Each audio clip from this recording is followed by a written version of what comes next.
पंजाब आते हो तो किहड़ी एक चीज़ आ जां कुछ खाण दे विच तुहानूं हमेशा आंदा कि ये चीज़ तो ज़रूर इत्थों खा के जाए। अगर किसी ने ज़्यादा मोहब्बत दिखा दी तो चूरी जो घरों में बनती है वो मुझे बहुत पसंद है। कदों फर्स्ट टाइम तुसीं नाम सुनिया सी अमर सिंह चमकीला? जब भी मेट के वक्त हो सकता है उसके बाद कभी, तब मुझे पता चला कि यहाँ जो सबसे फेमस सिंगर हुआ करते थे एक टाइम पे, उनका नाम अमर सिंह चमकीला था।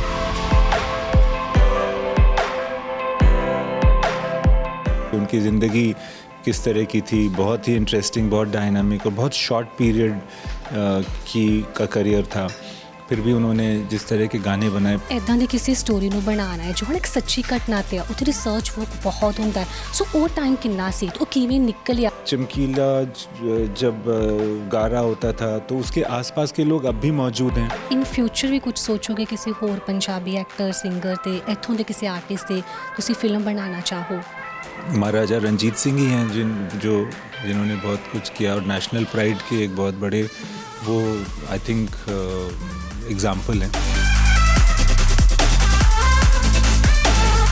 ये चीज़ां असीं सुनिया सी बहुत टाइम तो कि बहुत टाइम तो तुसीं प्लान कर रही सी रॉक स्टार दे बारे कि सच है कि फिर वो रणबीर कपूर दे नाल आके बनी वो स्टोरी? पहले बनाने की कोशिश कर रहा था बट वो बनी नहीं। उस वक्त मैं जॉन इब्राहिम के साथ एक्चुअली बना रहा था। सत श्री अकाल, तुसीं देख रहे हो डेली पोस्ट पंजाब हरियाणा हिमाचल। मैं हाँ तुहाडे नाल खुशी सरां ते अज जिन्हां दे नाल मैं तुहाडी मुलाकात करवाउण जा रही हां। मैं बहुत खुश हाँ कि अज उन्हां दे नाल गल करन दा मौका मिलिया। मेरे नाल मौजूद आ बॉलीवुड दे famous director, producer, screen writer Imtiaz Ali ji. So सब तो पहले स्वागत करदे हां। बहुत सारियां गल्लां ने जिहड़ियां अज असीं इस इंटरव्यू दे विच करनियां ने। सत श्री अकाल जी। सत श्री अकाल। ओके सर, की हाल चाल है? सब ठीक है। पंजाब आते हैं तो अच्छा ही लगता है, तो बहुत खुशी हो रही है। मौसम भी बदल रहा है, थोड़ा सर्दी कम हुई है और धूप निकली है, तो बड़ा अच्छा मौसम है। अच्छा, जदों भी पंजाब आते हो तो किहड़ी एक चीज़ आ जां कुछ खाण दे विच तुहानूं हमेशा आंदा कि ये चीज़ तो ज़रूर इत्थों खा के जानी है? अगर सर्दियों में आऊँ यानी कि विंटर में आता हूँ तो गुड़, शक्कर, और अगर किसी ने ज़्यादा मोहब्बत दिखा दी तो चूरी जो घरों में बनती है वो मुझे बहुत पसंद है। घर दा देसी घ्यो जो बनया होंदा? जी हाँ, तो वो यहीं मिल सकता है वो। और वो भी जो होता है ना, जो गचक होता है ताज़ा, जो एकदम कच्चा होता है जिसमें कुछ भी नहीं होता है, गुड़ वाला, या तो वो मुझे बहुत पसंद है। अच्छा, मैंने थोड़ा एक इंटरव्यू देख रही सी, तुसीं चीज़ कही कि मैं जदों भी पंजाब इत्थे आना मैं कुछ ना कुछ नाल लैके जाना। इस बार की लैके जा रही हूँ? जब मैं यहाँ से चला जाऊँगा ना तब मुझे पता चलेगा, क्योंकि मैं पंजाब से जो लेके आता हूँ ना वो पंजाब में रहते हुए नहीं पता चल रहा होता कि क्या ले जाने वाला हूँ, तो फिर मैं उसके बाद आपको बताऊँगा। सर, एक चीज़ ते गल करनी जरूर बनती है। हालांकि आप फिल्म के बारे गल करन जा रहे, चमकीला चलो बहुत ज़्यादा है ना, तुसीं अजे उहदी डिटेल दे विच चीज़ां नहीं दसोगे, बट कदों फर्स्ट टाइम तुसीं नाम सुनिया सी अमर सिंह चमकीला दा? आई थिंक बहुत साल पहले मैं पंजाब आया हूँगा शूट करने के लिए। हो सकता है जब वी मेट के वक्त, हो सकता है उसके बाद कभी, तब मुझे पता चला कि यहाँ जो सबसे फेमस सिंगर हुआ करते थे एक टाइम पे, उनका नाम अमर सिंह चमकीला था। तो चमकीला नाम ऐसा है कि मैं अट्रैक्ट हुआ उससे। फिर पता चला कि उनकी ज़िंदगी किस तरह की थी, बहुत ही इंटरेस्टिंग, बहुत डायनामिक और बहुत शॉर्ट पीरियड का करियर था। फिर भी उन्होंने जिस तरह के गाने बनाए, फिर तो धीरे धीरे इस तरह से मुझे उनके बारे में पता चला। सो दिलजीत दा स्टार्टिंग तो सी कि उन्होंने ही लेना है कि जां उस तो बाद चीज़ां हुई कि हाँ दिलजीत परफेक्ट ने उस रोल दे लिए? मुझे पहले लगता था कि पता नहीं दिलजीत के साथ ये हो पाएगा कि नहीं, तो उस वक्त मैं क्लियर नहीं था कि किसको लूँ इस पार्ट में, because I wanted a singer also, जो लाइव सिंगर, जो अखाड़े गा सके। अखाड़ा गाना भी आसान नहीं है, वो हेक भी सबकी नहीं होती, जो सिंगर होता है उसी की होती है, और उसके बगैर जो है ना उसका मज़ा नहीं आएगा उस कैरेक्टर का। तो आई एम लकी दैट इस तरह से हो गया कि दिलजीत से के साथ वर्कआउट हो गया। सर, जो तो इदां दी किसी स्टोरी नूं बनाना है जो हुण एक सच्ची घटना ते आ, उत्थे रिसर्च वर्क बहुत हुंदा है। सो वो टाइम किन्ना सी, तो किवें निकलिया, किवें अलग अलग लोकां नूं मिले, किवें रिसर्च कीती, फिर जाके वो चीज़? पहले सारा कुछ रिसर्च था, मगर ये ऐसा सब्जेक्ट है ना कि ये कोई जैसे सांस्कृतिक सब्जेक्ट नहीं है, ये बहुत इंटरपर्सनल सब्जेक्ट है कि चमकीला जब गा रहा होता था तो उसके आसपास के लोग अब भी मौजूद हैं, और वो जो लोग हैं वो उनसे कोई मिलता है और कुछ बातें होती हैं तो उनके कुछ जवाब होते हैं। जब मैं जाकर के उनसे मिलता हूँ तो शायद अलग भी जवाब हो सकते हैं। वो कोई ऑथेंटिक सच क्या है ये पता करना भी मुश्किल है। 33 साल पहले 33 years back he has passed away, चमकीला एंड अमरजोत। तो मैं ख़ुद सबसे मिला, बेसिकली ये कह रहा हूँ, मैं ख़ुद सबसे मिला उनके साथ जो जैसे टिक्की पाजी हैं या ढक्कन जिनको कहते थे वो हैं, इन सारे लोगों से मिला। सिविया पाजी जो गुज़र गए अभी रिसेंटली, वो हमारे बड़े मार्गदर्शक थे। और उसके बाद फिर मोहाली में रहते हैं आहूजा जी ने सारी रिकॉर्डिंग्स की है उनकी चमकीले की, और बाकी सारे, वो ख़ुद में भी एक बहुत बड़े लेजेंड हैं, तो उनसे भी मैं मिला। तो इन सब से मिल कर के फिर गुरमेल कौर से जो उनकी पहली पत्नी है, इन सब से मिल कर के फिर और कई बार मिला, 2-3 दफ़ा मिलने के बाद तब जा कर के मुझे लगा कि इस तरह का शायद कुछ कैरेक्टर था। सो कोई एक चीज़ जो तुहानू लगा बड़ी मुश्किल सी इस फिल्म की जो जर्नी रही ਉਹਦੇ ਵਿੱਚ? इसमें क्या था कि एक्चुअली मुझे ये पता करना बड़ा मुश्किल था कि जो लोग कह भी रहे हैं वो सच है कि नहीं। यानी कि 33 इयर्स हो गए, अब याद भी है कि नहीं किसी को, और शायद ऐसे ही बोल दे रहे हैं। तो अक्सर ऐसा भी हुआ कि मैं एक ही बंदे से अलग अलग बार मिल कर के एक ही क्वेश्चन मैंने पूछा है, ताकि पता चले कि आज इसने ये जवाब दिया, कल वो दिया, परसों वो दिया। तो by an average, law of averages के हिसाब से मैं पता लगाता था कि सच क्या हो सकता है।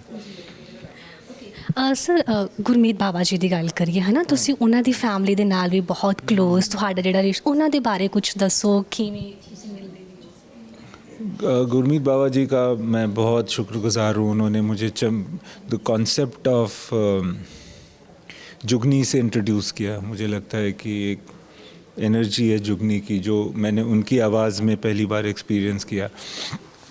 उनकी फैमिली ने मुझे बहुत ज़्यादा प्यार हमेशा से दिया है।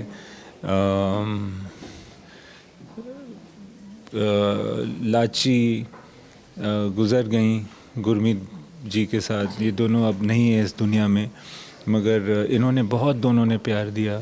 और उनकी बेटी पूर्वा अभी भी मुझसे टच में है, ग्लोरी बाबा भी मुझसे टच में है। तो बहुत स्पेशल परिवार है ये। उनके जो दारजी हैं, यानी कि जो मिस्टर बाबा हैं, वो बहुत ही आलिम फाजिल इंसान है।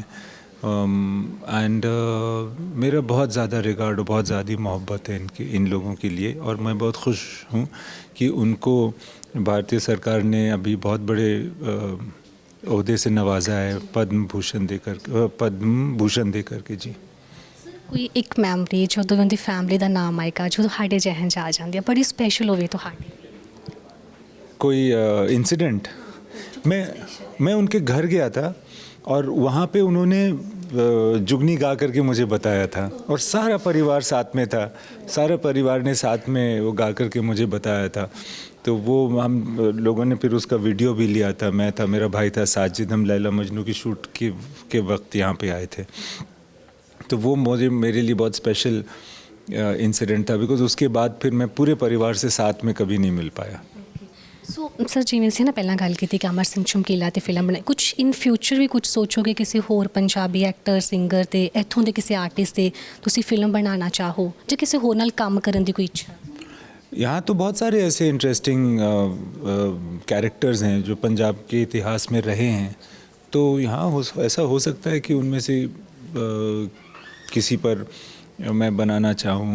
और इसमें तो मतलब आई थिंक महाराजा रंजीत सिंह ही हैं जिन्होंने बहुत कुछ किया, और नेशनल प्राइड के एक बहुत बड़े वो आई थिंक एग्ज़ाम्पल हैं।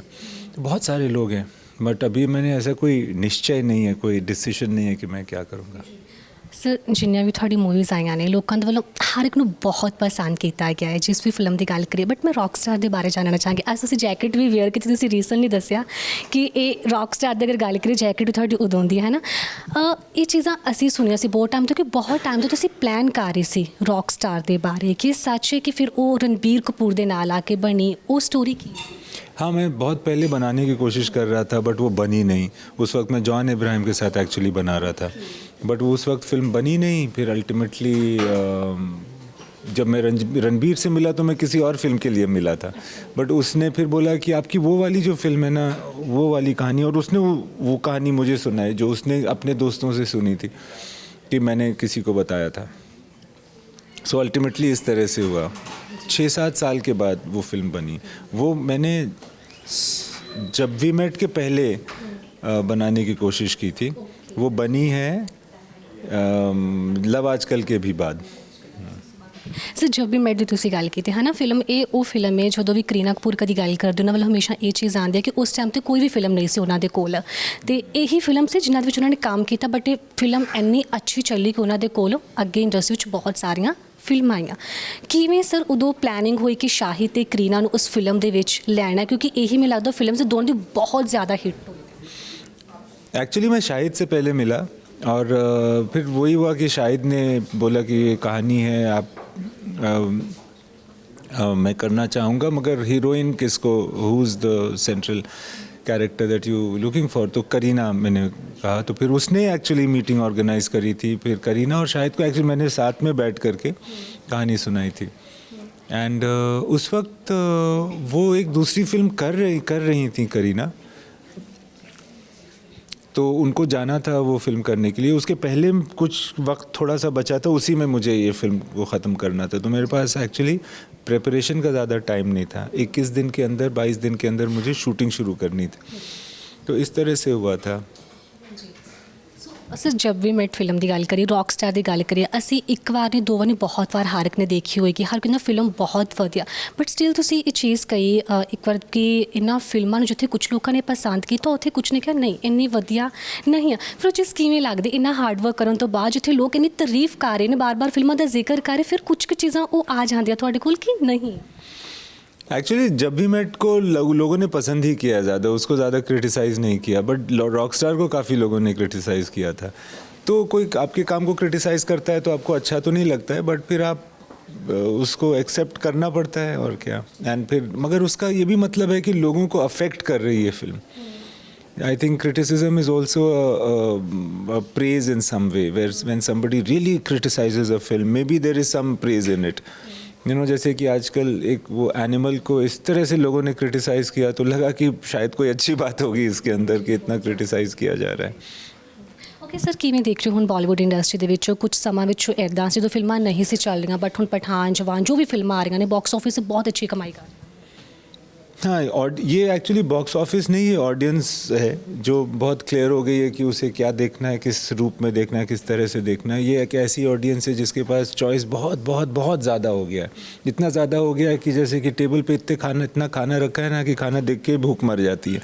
तो जब तक कोई बहुत स्पेशल चीज़ नहीं होगी तो ये उसको देखेगी नहीं।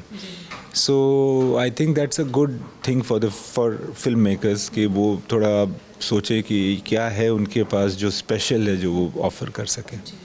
एक आखिरी सवाल सर, हाँ सर एक आखिरी सवाल लेना चाहांगी मैं ਤੁਹਾਡੇ ਕੋਲੋਂ कि 3 ਕੁਆਲਿਟੀਜ਼ ਜੋ ਤੁਹਾਨੂੰ ਲੱਗਦਾ ਕਿ ਅਗਰ ਕੋਈ ਫਿਲਮ ਇੰਡਸਟਰੀ ਦੇ ਵਿੱਚ ਆਉਣਾ ਚਾਹੁੰਦਾ ਹੈ, ਚਾਹੇ ਐਕਟਰ, ਡਾਇਰੈਕਟਰ, ਕਿਸੇ ਵੀ ਤਰੀਕੇ ਨਾਲ, ਉਹ 3 ਚੀਜ਼ਾਂ ਉਹਦੇ 'ਚ ਹੋਣੀਆਂ ਬਹੁਤ ਜ਼ਰੂਰੀ?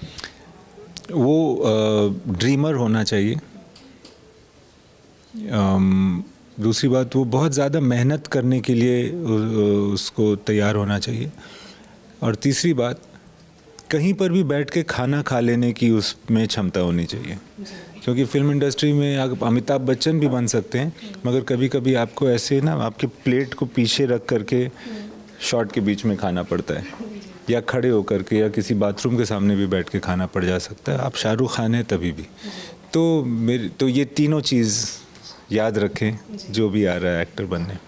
So thank you so much sir time ਦੇਣ ਦੇ ਲਈ, ਕਿਉਂਕਿ ਮੈਨੂੰ ਪਤਾ ਹੈ ਕਿ ਤੁਸੀਂ ਥੋੜ੍ਹਾ ਜਲਦੀ ਨਿਕਲਣਾ ਹੈ, ਕਿ ਗੱਲਾਂ ਤਾਂ ਬਹੁਤ ਸਾਰੀਆਂ ਸੀ, ਸ਼ਾਇਦ ਬਹੁਤ ਲੰਬਾ ਇੰਟਰਵਿਊ ਚਲਾ ਜਾਂਦਾ, ਬਟ ਫਿਰ ਵੀ thank you so much. Thank you very much. So ਇਹ ਸਨ ਮੇਰੇ ਨਾਲ ਬਾਲੀਵੁੱਡ ਡਾਇਰੈਕਟਰ ਇਮਤਿਆਜ਼ ਅਲੀ ਜੀ, ਜਿਨ੍ਹਾਂ ਨਾਲ ਅਸੀਂ ਗੱਲ ਕੀਤੀ ਫਿਲਮ ਇੰਡਸਟਰੀ ਨੂੰ ਲੈ ਕੇ। ਉਮੀਦ ਕਰਦੇ ਹਾਂ ਤੁਹਾਨੂੰ ਇੰਟਰਵਿਊ ਪਸੰਦ ਆਇਆ ਹੋਵੇਗਾ। ਲੇਟੈਸਟ ਅਪਡੇਟ ਨੂੰ ਜਾਣਨ ਲਈ ਦੇਖਦੇ ਰਹੋ ਡੇਲੀ ਪੋਸਟ ਪੰਜਾਬ ਹਰਿਆਣਾ ਹਿਮਾਚਲ।